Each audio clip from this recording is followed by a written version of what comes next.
کیا بہن تھی حضرت امام حسین کی کہ ساتوں زمین آسمان کی گردش دوبارہ ایسی بہن پیدا نہ کر سکے۔ میں سلام پیش کرتی ہوں حضرت بی بی زینب کی بہادری اور ان کی جرات اور ان کے حوصلے کو۔ واقعہ کربلا کے بعد بی بی زینب بنت علی کا کردار بہت اہم ہے۔ واقعہ کربلا کے بعد وہ قیدی بنا کر کئی شہروں سے گزار کر دمشق لے جائی گئیں۔ انہوں نے اس سفر اسیری میں کئی خطبے دیے۔ ان میں سے ایک خطبہ یزید بن معاویہ کے دربار میں دیا۔ ان کے دیگر فصاحت و بلاغت سے بھرپور خطبات کی طرح ان کا یہ خطبہ بہت مشہور ہے جس نے یزید کے دربار پر لرزہ طاری کر دیا تھا۔ کربلا کا معرکہ ختم ہو چکا تھا، لاشیں بغیر کفن کے صحرا میں پڑی تھیں۔ نواسۂ رسول صلی اللہ علیہ وسلم امام حسین کو ان کے پیاروں سمیت شہید کر دیا گیا اور اب اہل بیت کے قافلے کو قیدی بنا کر یزید کے دربار میں پیش کیا جا رہا تھا۔ یہی وہ لمحہ تھا جب ایک عظیم ہستی نے لب کھولے، وہ ہستی جس کا نام تاریخ میں ہمیشہ کے لیے محفوظ ہو گیا۔ جی ہاں، وہ نام ہے حضرت بی بی زینب بنت علی رضی اللہ تعالی عنہ کا۔ یزید کی محفل میں جب بی بی زینب سلام اللہ علیہ کی نظر اپنے بھائی کے خون آلود سر پر پڑی تو انہوں نے جو غمناک آواز میں فریاد کی تو اس سے سب لوگوں کے دل ہل گئے۔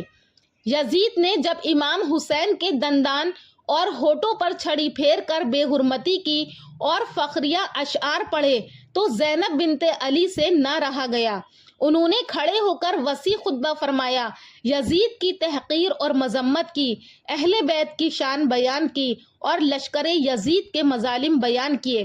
بی بی زینب نے کہا، اے یزید، کیا تو سمجھتا ہے کہ تو نے ہم پر ظلم کر کے ہمیں ذلیل کر دیا اور تو نے حسین کو شہید کر کے فتح حاصل کر لی؟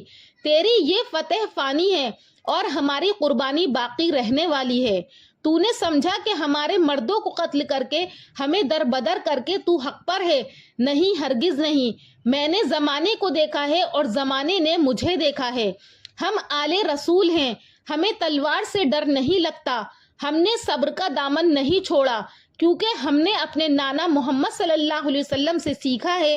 تو نے ہمارے بزرگوں کے خون سے اپنے ہاتھ رنگے اور آج ہمیں قیدی بنا کر اپنے دربار میں کھڑا کیا ہے، مگر اے یزید یاد رکھ، تو جو کر رہا ہے اللہ دیکھ رہا ہے۔ قرآن کہتا ہے کہ جو لوگ اللہ کے راستے میں قتل کیے گئے انہیں مردہ نہ کہو، وہ زندہ ہیں اور اپنے رب کے یہاں رزق پا رہے ہیں۔ میرے بھائی حسین کو شہید کر کے تو نے اپنی آخرت برباد کر لی ہے۔ تیرا ظلم زیادہ دیر نہیں چلے گا اور تیرا نام رسوائی کے ساتھ یاد کیا جائے گا، اور میرا بھائی حسین وہ رہتی دنیا تک عزت و شرافت کی علامت بن چکا ہے۔ اے لوگو سن لو، ہم اہل بیت کبھی شکست خوردہ نہیں ہوتے۔ ہم وہ ہیں جو حق کے ساتھ کھڑے رہتے ہیں، چاہے نیزے چھلنی کر دیں، چاہے خیمے جلا دیے جائیں، چاہے بچے پیاس سے تڑپ جائیں۔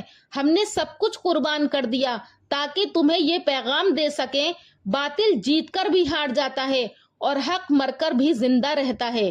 یزید کا دربار رہنے والا نہیں ہے، لیکن بی بی زینب کا یہ خطبہ رہتی دنیا تک گونجتا رہے گا۔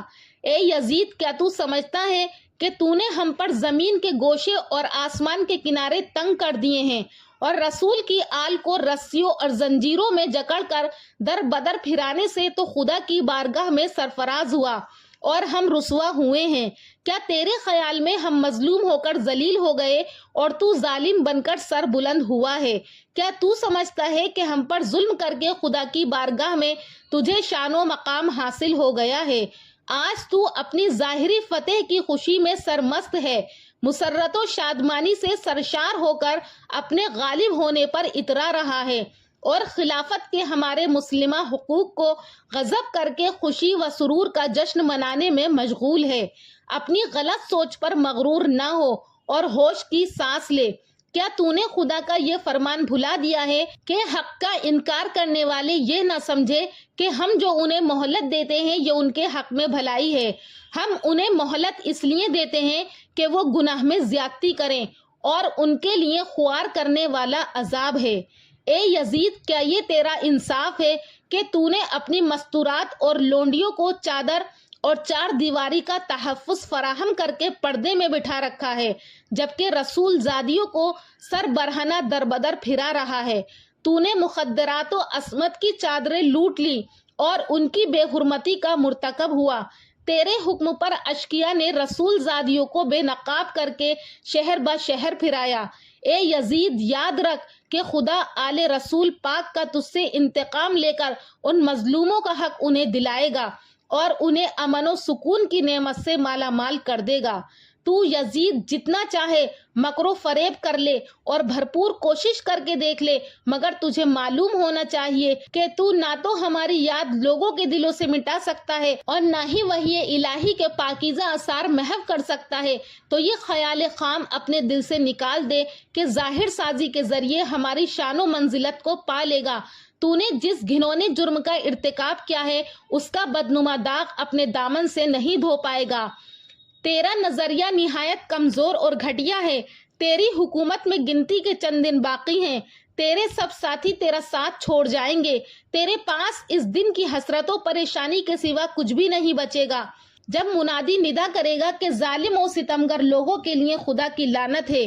راوی اس واقعے کو نقل کرتے ہوئے کہتا ہے کہ خدا کی قسم بی بی زینب کی آواز سے وہ تمام لوگ رونے لگے۔ راوی اس واقعے کو نقل کرتے ہوئے کہتا ہے کہ خدا کی قسم بی بی زینب کی آواز سے وہ تمام لوگ رونے لگے جو یزید کے دربار میں بیٹھے ہوئے تھے، اور یزید اس طرح خاموش بیٹھا ہوا تھا جس طرح اس کو سانپ سونگھ گیا ہو۔